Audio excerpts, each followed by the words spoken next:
আচ্ছা, মালদার মোথাবাড়িতে একটা ঘটনা ঘটল, আর দেখতে দেখতে সেটা সারা দেশের আলোচনার কেন্দ্রবিন্দু হয়ে উঠল। কিভাবে হলো এটা? চলুন আজ আমরা এই ব্যাপারটাই একটু খতিয়ে দেখি। তো আমরা ধাপে ধাপে দেখব কি করে একটা সাধারণ বিক্ষোভ, যেটা কিনা একটা সরকারি অফিসের বাইরে শুরু হয়েছিল, সেটা ধীরে ধীরে একটা বড় রাজনৈতিক বিতর্কের জন্ম দিল। ভাবুন একবার, একটা সাধারণ বিক্ষোভের আঁচ এমনভাবে ছড়ালো যে তা পৌঁছে গেল দেশের বিচার ব্যবস্থার একেবারে সর্বোচ্চ স্তর পর্যন্ত। এই একটা ঘটনা কিন্তু আমাদের বিচার ব্যবস্থার ভিতটাই নাড়িয়ে দিয়েছে, আর প্রশ্ন তুলে দিয়েছে রাজ্যের আইন শৃঙ্খলা পরিস্থিতি নিয়েও। তো সেই বুধবার মালদায় ঠিক কি ঘটেছিল জানিয়ে এত তোলপাড়? চলুন একদম গোড়া থেকে ব্যাপারটা দেখা যাক। দেখুন, ভাবা যায় একটা স্থানীয় ব্লক অফিসের সমস্যা নিয়ে বিক্ষোভ শুরু হলো, আর তার শেষ হলো বিচারকদের ওপর এমন ভয়াবহ হামলায়। প্রায় ৮ ঘণ্টা ধরে বিচারকদের আটকে রাখা, আর তারপর যখন উদ্ধার করা হচ্ছে তখনও তাদের ওপর হামলা। এটা কিন্তু আর সাধারণ বিক্ষোভের পর্যায়ে থাকল না। এই নজিরবিহীন হামলার পর পুলিশ কিন্তু বেশ তাড়াতাড়ি অ্যাকশন নেয়, আর ঘটনার মূল সন্দেহভাজনকে গ্রেফতারও করা হয়। গ্রেফতার হওয়া ব্যক্তির নাম মোফাক্কেরুল ইসলাম, আর তিনি যে শুধু একজন সাধারণ নাগরিক নন, বরং একজন রাজনৈতিক নেতা। তার এই পরিচয়টা সামনে আসতেই বিতর্কটা যেন আরও উস্কে উঠল।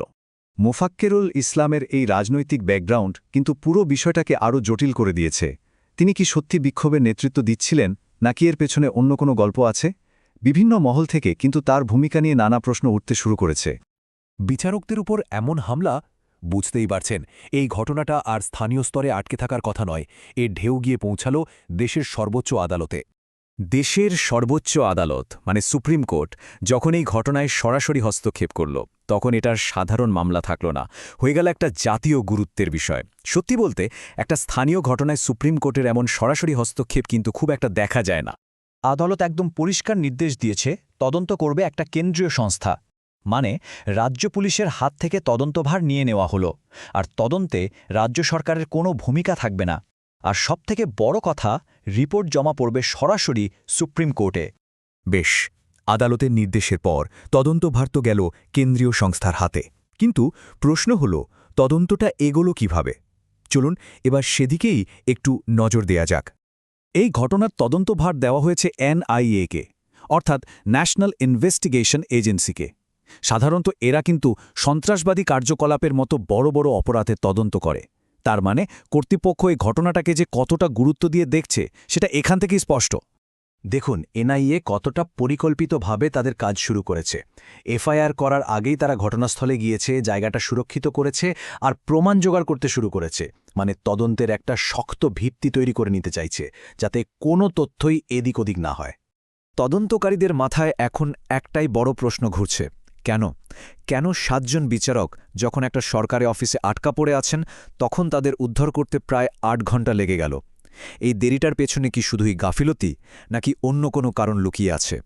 কেন্দ্রীয় তদন্ত যেই না শুরু হলো, অমনি এই ঘটনাটা হয়ে উঠল রাজনৈতিক কাদা ছোড়াছড়ির এক আদর্শ ময়দান। আর যেহেতু সামনেই নির্বাচন, তাই প্রত্যেকটা দলই এই ঘটনাটাকে নিজেদের মতো করে কাজে লাগাতে চাইছে।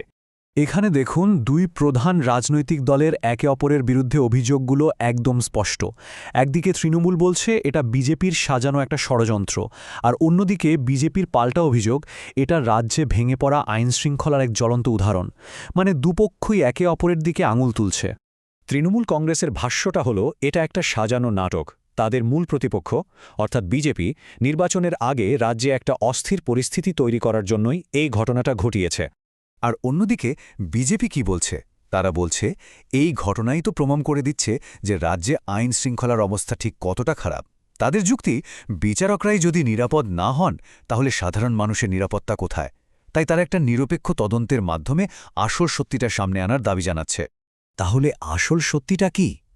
এটা কি সত্যিই একটা গভীর রাজনৈতিক ষড়যন্ত্র, যার জাল অনেক দূর পর্যন্ত ছড়ানো?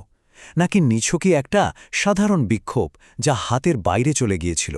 NIA তদন্তের পর কি বেরিয়ে আসে, এখন সেদিকেই তাকিয়ে থাকতে হবে।